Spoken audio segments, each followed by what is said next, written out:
Well, where Go we're ahead. going from You here. were going to tell a memory. No, I was going to talk about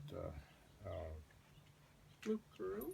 no, when I was young and what I look forward to is hiking in a region that no one else had ever been in the Maine woods or Canada in Canada or something. And I always had that in the back of my mind. Uh, Maybe it was a way of escaping. But anyway, uh,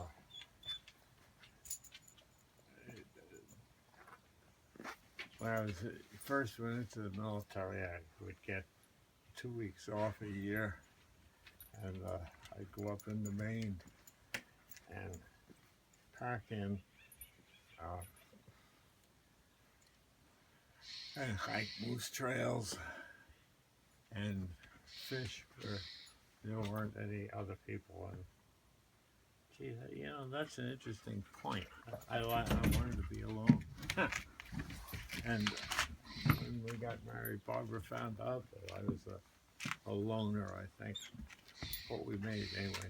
But anyway, one of the most delightful feelings was to come back into Baxter Park and see Mount Katahdin.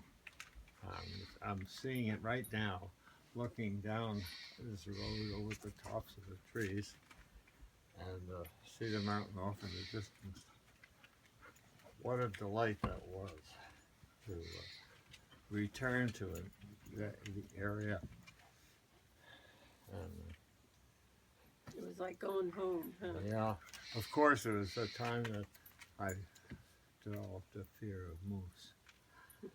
Why Or did you meese. develop a fear of moose, Dad? Yeah, I Right. was fishing Sandy Stream Pond, which was really a delightful area.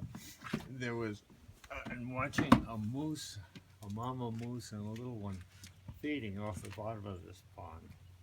And the mama moose would come out with this call. I can't imitate it, but the the sound was interesting. And she would go down, her head down into the water and her rear end up, and then she would come up with her mouth full of dripping greenery. Uh, and everything was fine until I'm standing on the about 10, 15 feet off the shore and in the water. And I hear a sound to the right. I look down there.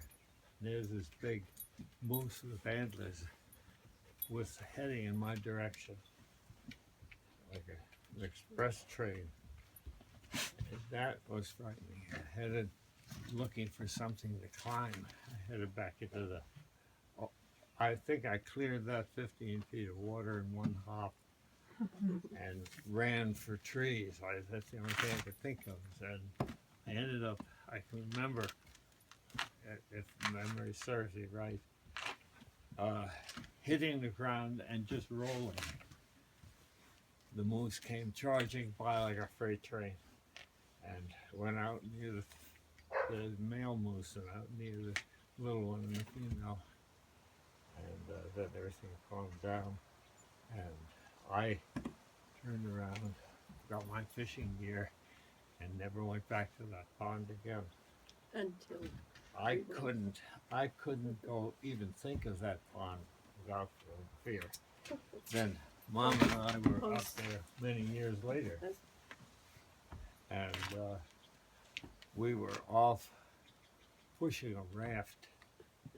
Uh, you find these rafts in various lakes. They're probably cut by lumber and tied together or fastened together somehow. This was happening. We left you as a baby with Oma and Opa, and we went hiking in Maine.